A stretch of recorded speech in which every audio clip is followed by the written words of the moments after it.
Hello everyone, I welcome you all on this learning platform of teaching goals. उम्मीद है कि आप सभी लोग अच्छे होंगे।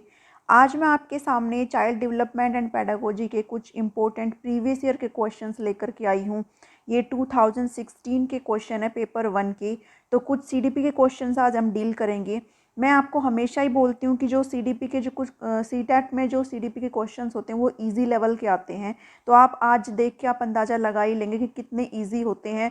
और ज़रूरी नहीं है कि सारे इजी होते हैं, कुछ ट्रिकी क्वेश्चंस भी होते हैं, ठीक है, जिनको आपके लिए पढ़ना भी पड़ेगा। तो फर्स्ट क्वेश्चन मैं यहाँ से देख लेती हूँ।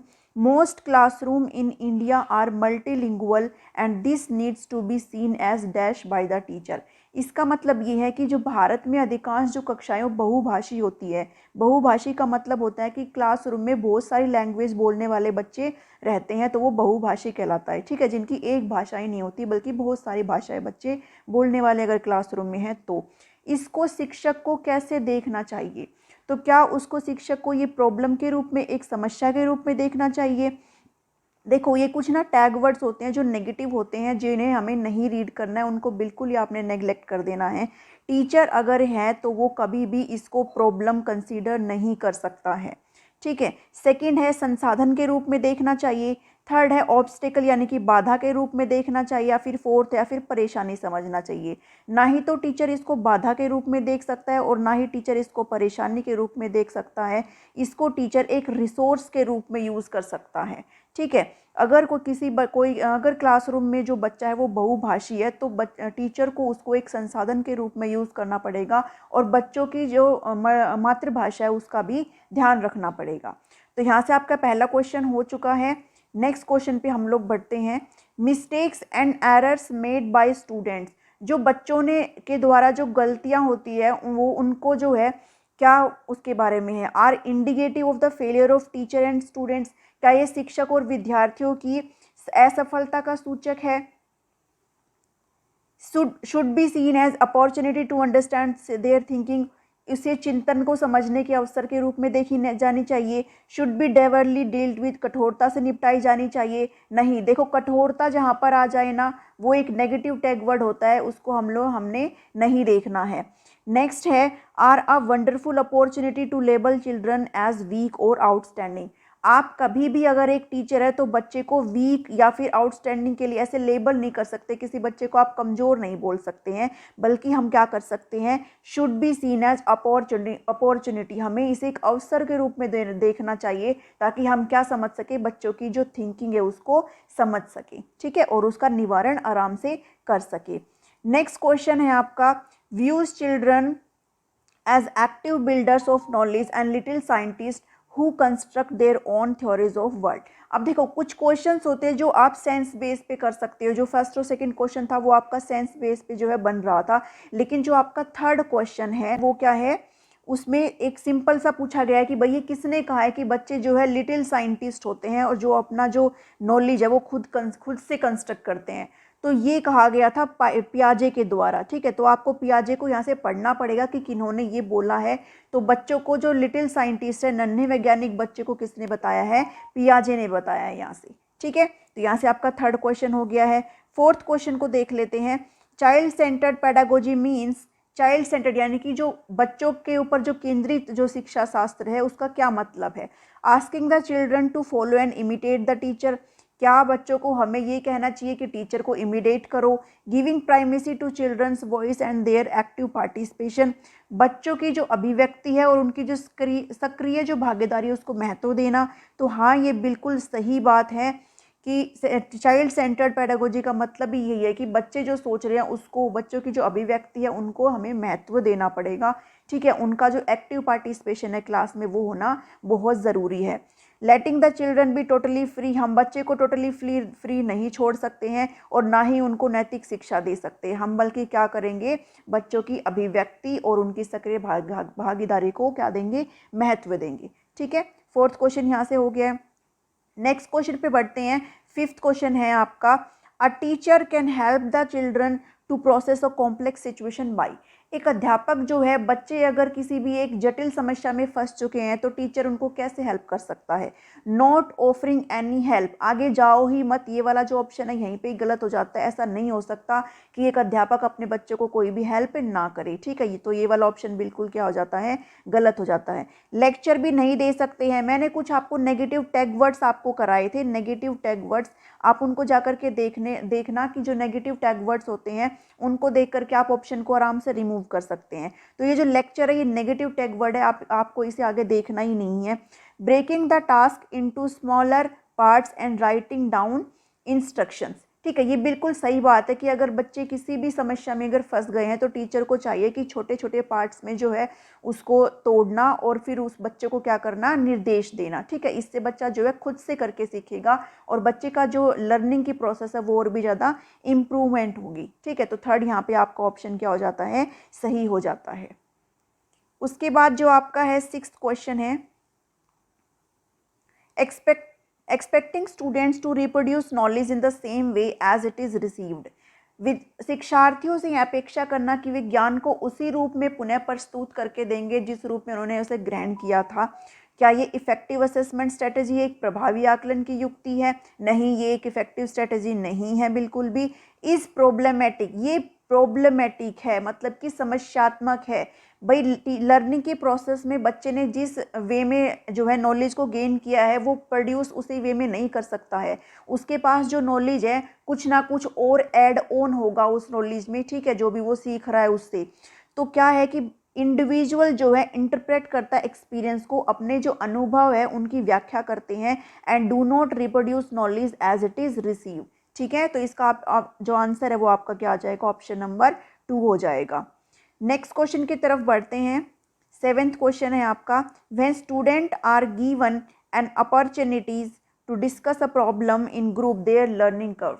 अब देखो कोई भी प्रॉब्लम है अगर बच्चे के पास और बच्चे को अगर ग्रुप में बैठा दिया गया है तो जो नॉलेज है उनके पास कुछ ना कुछ उनके पास ऐड ऑन ही तो होगा, कुछ ना कुछ जो है प्लस ही तो होगा। तो जो उनका जो लर्निंग कर्व है वो स्टेबल नहीं रह सकता है, डिक्लाइन यानी कि गिर भी नहीं सकता है, रिमेन सेम भी नहीं ऐसा हो सकता है, बल्कि क्या हो जाएगा और भी बेटर हो जाएगा। तो यहाँ से ऑप्शन नंबर 4 आपका क्या हो जाता है, सही हो जाता है, ठीक है। नेक्स्ट क्वेश्चन पे पढ़ते हैं। 8th क्वेश्चन को हम देखेंगे। The pace of development varies from one individual to another but it follows dash pattern. जो विकास की गति है वो एक व्यक्ति से दूसरे में भिन्न होती है, बिल्कुल सही बात है, किंतु यह एक डैश नमूने का अनुगमन करती है। अव्यवस्थित, अप्रत्याशित, क्रमबद्ध और व्यवस्थित, या फिर एडी से चोटी। देखो जो डेवलपमेंट के कुछ प्रिंसिपल्स है जो मैंने आपको पढ़ाए भी हुए, आप जाकर के देख सकती है, ये उन्हीं में से है कि जो एक प्रिंसिपल आता है आपका कि जो डेवलपमेंट होता है वो सिक्वेंशियल और ऑर्डर में होता है। सबसे पहले जो डेवलपमेंट है वो कब से, माँ के गर्भ से शुरू हो जाता है और उसकी डेथ तक कंटिन्यूस चलता रहता है, लेकिन एक क्रमबद्ध तरीके से और एक व्यवस्थित तरीके से जो है डेवलपमेंट चलता है, ठीक है। अव्यवस्थित नहीं होता, अप्रत्याशित भी नहीं होता और एडी से चोटी भी नहीं होता। तो आपका जो आंसर आ जाएगा यहाँ पे ऑप्शन नंबर 3 हो जाएगा। 9th क्वेश्चन है आपका, which one of the following is correct about development. Development के विकास के बारे में कौन सा इनमें से क्या है, सही है। Socio cultural context plays an important role in development. क्या सामाजिक सांस्कृतिक जो संदर्भ है विकास में एक महत्वपूर्ण भूमिका निर्वाह करता है, बिल्कुल करता है। जो हमारे जो सोशो कल्चरल कंटेस्ट है भाई, जो डेवलपमेंट में जो अहम रोल प्ले करता है ना वो एनवायरनमेंट करता है। सोसाइटी के थ्रू जो है हम लोग एक दूसरे से मेल जोल कर रखते हैं और हम उनसे कुछ सीखते हैं, कुछ उनको सिखाते हैं। तो ये जो सोशो कल्चरल कंटेक्स्ट है ये डेवलपमेंट में बहुत अच्छा रोल जो है प्ले करता है। डेवलपमेंट यूनिडायमेंशनल नहीं होता, ये क्या होता है, मल्टी डायमेंशनल होता है, ठीक है। डेवलपमेंट डिस्क्रीट एकल, ये पृथक भी नहीं होता है डेवलपमेंट, तो ये वाला ऑप्शन भी गलत हो जाता है। Development begins and ends at birth, ये बर्थ पे ही खत्म नहीं हो जाता है बल्कि डेथ तक जो है डेवलपमेंट चलता रहता है। तो यहाँ से जो आपका ऑप्शन नंबर 1 है वो क्या हो जाता है, सही हो जाता है। 10th क्वेश्चन की तरफ बढ़ते हैं। Why do individuals differ from one another. जो इंडिविजुअल्स है वो एक दूसरे से कैसे अलग होते हैं। ये सबको पता है कि जब बच्चा पैदा होता है तो तभी से लेकर उसका, चाहे वो फिजिकल डेवलपमेंट हो, चाहे सोशल डेवलपमेंट हो, चाहे उसका इमोशनल डेवलपमेंट हो, है ना, हर तरीके से बच्चा एक दूसरे से हमेशा क्या होता है, अलग होता है। तो वो किस तरीके से अलग होता है, ड्यू टू इनबोर्न कैरेक्टरिस्टिक्स, क्या उसकी जन्मजात विशेषताओं के कारण, बिल्कुल नहीं, ऐसे बिल्कुल नहीं होता है। Due to interplay between heredity and environment, देखो जहाँ पर भी ये हेरिडिटी और एनवायरनमेंट की बात आ जाती है ना, वहाँ पर सही बात होती है, क्योंकि जो इंडिविजुअल डिफरेंस होता है, जो बच्चे में भिन्नता होती है, वो हेरिडिटी के और एनवायरनमेंट से ही होती है। हेरिडिटी मतलब जो बच्चा अपने माता पिता से लेकर के आया है ना, उसको बोलते हैं वंशानुक्रम, और एनवायरनमेंट में जो बच्चा सीखता है उससे। तो यहाँ पर जो सेकंड वाला जो ऑप्शन है वो आपका क्या हो जाता है, बिल्कुल ही सही हो जाता है। ठीक है, नेक्स्ट क्वेश्चन पे बढ़ते हैं। Family plays dash role in the socialization of child, यहाँ पर जो है सोशलाइजेशन का फैमिली जो होता है क्रूशियल पार्ट होता है, फैमिली जो होता है प्राइमरी सोर्स होता है ना। यहाँ पर जो परिवार होता है बच्चे का, वहाँ से बच्चा बहुत कुछ सीखता है, तब वो स्कूल में जाता है। तो जो फैमिली है वो बिल्कुल ही प्राइमरी सोर्स होता है, मुख्य सोर्स होता है। ठीक है, सेकेंडरी सोर्स नहीं होता है।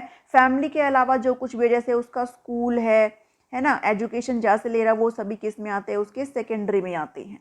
ठीक है, तो ये, और नोट सो इम्पोर्टेंट तो बिल्कुल ही गलत है। तो फैमिली का वाला ये ऑप्शन क्या, सेकंड जो ऑप्शन है वो बिल्कुल ही क्या है, सही हो जाता है।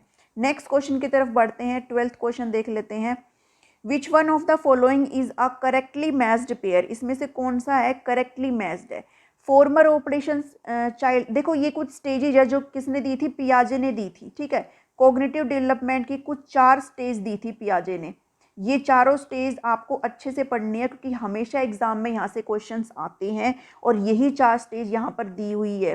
जो सबसे पहली स्टेज कौन सी होती है, सबसे पहली स्टेज आपकी होती है इन्फेंसी वाली होती है, दूसरी आपकी होती है प्री ऑपरेशनल स्टेज होती है, और थर्ड आपकी होती है कंक्रीट ऑपरेशनल स्टेज, और फोर्थ आपकी होती है फॉर्मल ऑपरेशनल स्टेज। ठीक है, जो इन्फेंसी वाली होती है वो होती है 0 से 2 वर्ष की होती है, जो प्री ऑपरेशनल होती है वो 2 से 6 वर्ष की होती है, और जो कंक्रीट होती है वो 7 से 11 ईयर की होती है, और जो फॉर्मल ऑपरेशन स्टेज होती है ये होती है 11 से कुछ 16 ईयर की होती है।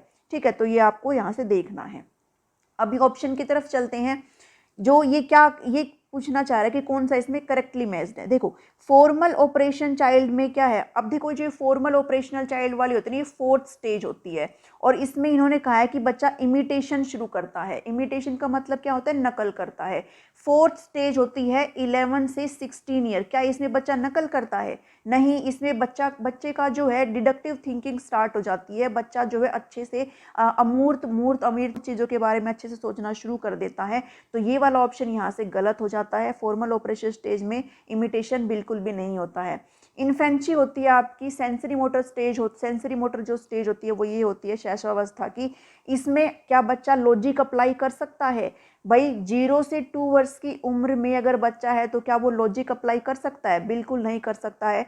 तो ये वाला ऑप्शन भी यहाँ से क्या हो जाता है, गलत हो जाता है। प्री ऑपरेशनल चाइल्ड वाली जो स्टेज है जो आपकी 3 to 6 ईयर की होती है, इसमें बोल रहा है कि जो डिडक्टिव थॉट होता है, थॉट आपका फॉर्मल में होता है ना कि प्री ऑपरेशनल में होता है। तो ये भी आपका गलत है। बच गया आपका 4th question concrete operational child. ये वाला कौन सा है, देखो ये वाला जो है आपकी 3rd स्टेज होती है कॉग्निटिव डेवलपमेंट की, जो पियाजे ने दी थी। ठीक है, कंक्रीट ऑपरेशन चाइल्ड, इसमें जो बच्चा है कंजर्व करना सीखता है और क्लासिफाई करना सीखता है। ये बिल्कुल ही सही बात है। अब कंजर्व क्या होता है आपको यहाँ से समझना पड़ेगा। कंजर्वेशन को आप ऐसे समझ सकते हैं, मान लो ये कोई 2 गिलास है, ठीक है, बिल्कुल सेम गिलास है, और मैंने यहाँ पे बिल्कुल ही जो है इक्वल वॉल्यूम पानी रखा है दोनों में। ठीक है, अब मान लो इस एक गिलास को मैं कहाँ पे भर देती हूँ, एक कोई पतला सा गिलास है और इसका पूरा पानी मैं यहाँ तक डाल देती हूँ।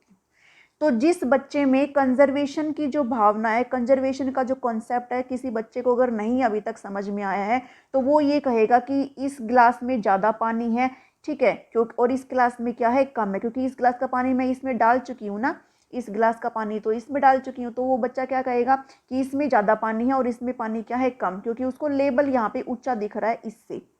लेकिन जिस बच्चे में कंजर्वेशन की जो फीलिंग है, वो कंजर्वेशन का जो कॉन्सेप्ट है, उस जिस बच्चे ने अच्छे से सीख लिया है, तो वो बच्चा क्या कहेगा, वो बच्चा ये कहेगा कि नहीं, दोनों में ही क्या है, सेम अमाउंट में पानी है, सेम वॉल्यूम में पानी है।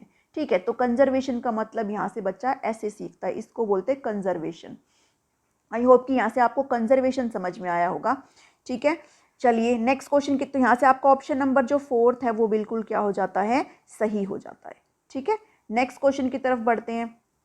नेक्स्ट क्वेश्चन है आपका 13 क्वेश्चन है, a child says clothes dry faster in the sun, she is showing an understanding of. एक बच्चा कहता है कि धूप में जल्दी कपड़े सूख जाते हैं, ये किस समझ को प्रदर्शित करता है? ये किसको, देखो egocentric thinking, cause and effect, reversible thinking, ये सभी किसके हैं? पियाजे के ही, जो कोग्निटिव डेवलपमेंट की उसने 4 स्टेज दी थी ना, उसी में से ही है। ठीक है, अब जो ईगोसेंट्रिक थिंकिंग है वो किस में आती है? वो आती है आपकी प्री ऑपरेशनल स्टेज में, प्री ऑपरेशनल स्टेज में आती है। कोज एंड इफेक्ट आते हैं आपके किस में आते हैं? ये आता है फॉर्मल ऑपरेशनल में आती है।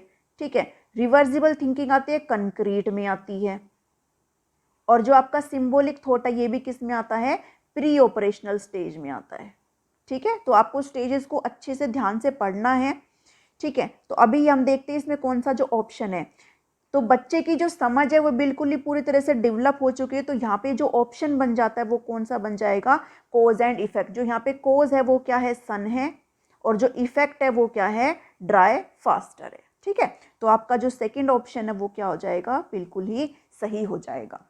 नेक्स्ट क्वेश्चन की तरफ बढ़ते हैं, 14th क्वेश्चन को देख लेते हैं। अकॉर्डिंग टू पियाजे children's thinking differ in dash from adults than dash in. भाई पियाजे बोलते हैं कि जो बच्चों की जो थिंकिंग है वो अडल्ट से कैसे डिफर करती है। तो साइज का कहीं पर भी कुछ भी जिक्र कभी भी साइकोलॉजी में नहीं हुआ है। साइज जहाँ पर भी आप देख दोगे वो ऑप्शन बिल्कुल क्या हो जाएगा? गलत हो जाएगा। आकार की कोई कहीं पे भी कैसी भी बात नहीं है। किस में डिफर करता है? काइंड में और अमाउंट में डिफर करता है। जो बच्चे की जो समझ है वो काइंड में अडल्ट से डिफर करती है अमाउंट से। ठीक है, तो यहाँ पे जो आपका ऑप्शन नंबर 2 है वो क्या हो जाता है? सही हो जाता है। नेक्स्ट क्वेश्चन है आपका 15th question, which one of the following is an example of scaffolding. अब स्केफोल्डिंग क्या होता है? स्केफोल्डिंग को जो सबसे पहले दिया था, स्केफोल्डिंग वर्ड किसने दिया था? ये था ब्रूनर ने। ठीक है, कुछ क्वेश्चन आते हैं ऐसे फैक्ट बेस्ड जो सीधे एग्जाम में उठ के आ जाते हैं कि बताओ स्केफोल्डिंग किसने दिया था, तो आपको बताना है किसने दिया था? ब्रूनर ने दिया था। अब स्केफोल्डिंग क्या होता है? स्केफोल्डिंग एक मदद होती है जो किसके द्वारा दी जाती है? जो बंदा आपसे ज़्यादा नॉलेज रखता है उसके द्वारा दी जाती है। इसको आप ऐसे समझो, मान लो कोई एक छोटा सा बच्चा है, ठीक है, कोई एक छोटा सा बच्चा जिसको अभी चलना नहीं आया है, वो चलने की कोशिश कर रहा है लेकिन वो लड़खड़ा रहा है। तो अगर मान लो अगर पेरेंट्स में से कोई उसका अगर कोई उंगली उसको दे दे, उसको हाथ पकड़ के बोले कि चलो अब चलो बच्चे, तो वो आराम से चलना शुरू कर देगा। तो ये जो हाथ पकड़ाया है ना, पेरेंट्स ने अपना हाथ बच्चे को चलने के लिए पकड़ाया है, वो क्या है? स्केफोल्डिंग है। वो एक मदद जो पेरेंट्स ने करी है बच्चे को चलने के लिए, वो क्या है? स्केफोल्डिंग है। ठीक है, तो ये स्केफोल्डिंग वाला कंसेप्ट यहाँ से आपको क्लियर हुआ होगा। अब इसमें कौन सा जो है स्केफोल्डिंग का एग्जाम्पल है? Giving motivational lecture. देखो भाषण हम बच्चे को नहीं दे सकते हैं, ठीक है, लेक्चर वाला नहीं हम लोग कर सकते हैं, इसको आप यहाँ से कैंसिल कर देंगे। Offering explanation without encouraging questions, without encouraging questions, ये बिल्कुल यहाँ पे क्या है? गलत हो जाता है। Offering both material and non material reward भी नहीं हम ऐसे कर सकते हैं। Giving prompts and cues and asking questions at critical junction, हम क्या करेंगे? बच्चे को अनुबोधन और संकेत देंगे और नाजुक स्थितियों पर बच्चे से प्रश्न पूछेंगे। ठीक है, तो स्केफोल्डिंग ये है, बच्चे को एक छोटी सी क्या हिंट भी अगर मिल जाएगा कुछ कॉम्प्लिकेशन सिचुएशन में तो भी बच्चा आगे पार पा लेगा। ठीक है, तो स्केफोल्डिंग का मतलब ये होता है। तो यहाँ से मैंने आपको कुछ 15th क्वेश्चन कराए हैं। अगले जो 15 क्वेश्चन है वो मैं आपको नेक्स्ट वीडियो में जो है कवर कर दूंगी। आज की इस वीडियो में इतना ही है। आई होप कि आपको समझ में आया होगा कि कैसे क्वेश्चंस आते हैं, आपको इन्हें पढ़ना है। आपको सेंस बेस्ड भी क्वेश्चन आएंगे और कुछ ट्रिकी क्वेश्चंस भी आपको देखने को मिलेंगे। तो आज की इस वीडियो में इतना ही है। नेक्स्ट टाइम मैं आपको मिलती हूँ एक और नई वीडियो में। तब तक के लिए thank you, thanks for watching me.